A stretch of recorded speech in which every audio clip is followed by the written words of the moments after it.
Mapagpalang araw mga kataba. Nakabili tayo ng ating, kalimutan kong tawag dito eh. Ano to eh? Laman loob ng manok to eh. Madalas kong ang tawag dyan, itlog-itlogan eh. Yan, nakabili tayo niyan. At kasing itong nasa tabi ko.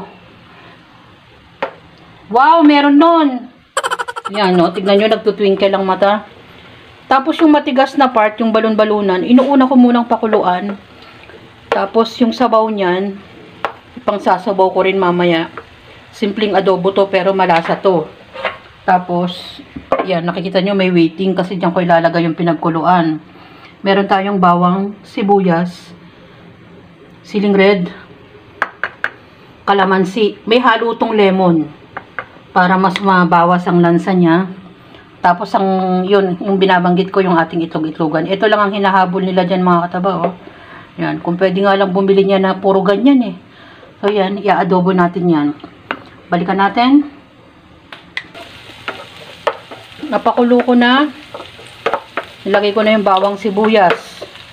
Yan, pag nakikita ko yung itlog, panigurado. Yan, mag-uunahan na naman sila. At toyo.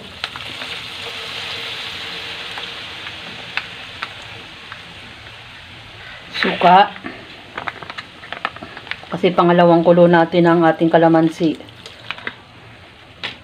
At maglalagay tayo ng oyster sauce. Hindi ko na bit-bit. Pero maglagay muna tayo ng paminta.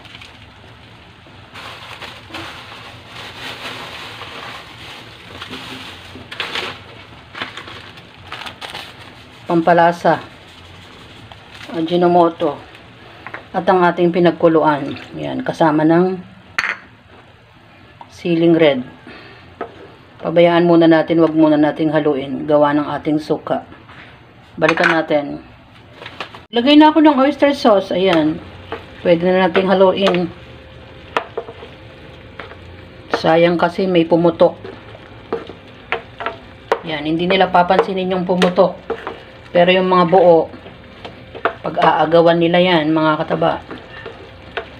Masarap kasi itong lamang loob ng manok na to, mga kataba. Malasa talaga siya. Kaya, tumaas lang to eh. Kaya hindi ko na pinapansin bandang huli. Pero, dati, halos bumibili talaga kami nito. Mas malasa kasi to sa manok. At isasabay ko nang ilagay ang ating kalamansi na may halong lemon. Yan, konting pakulo pa. Kung gusto niyo maglagay ng konting sugar, pwede. Tikman na natin ang ating itlog-itlogan. Sarap. Patayin na natin at eto na. Pwede nang i-serve sa ating mga anak-anak.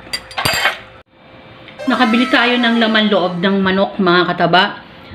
Hindi ko na itanong kung ano talagang tawag dito, pero lagi kong binabanggit ang salitang itlog-itlogan dahil ang hinahabol namin dyan, yung parang egg yolk na yan, mga kataba. Gustong-gusto ng mga bata yan.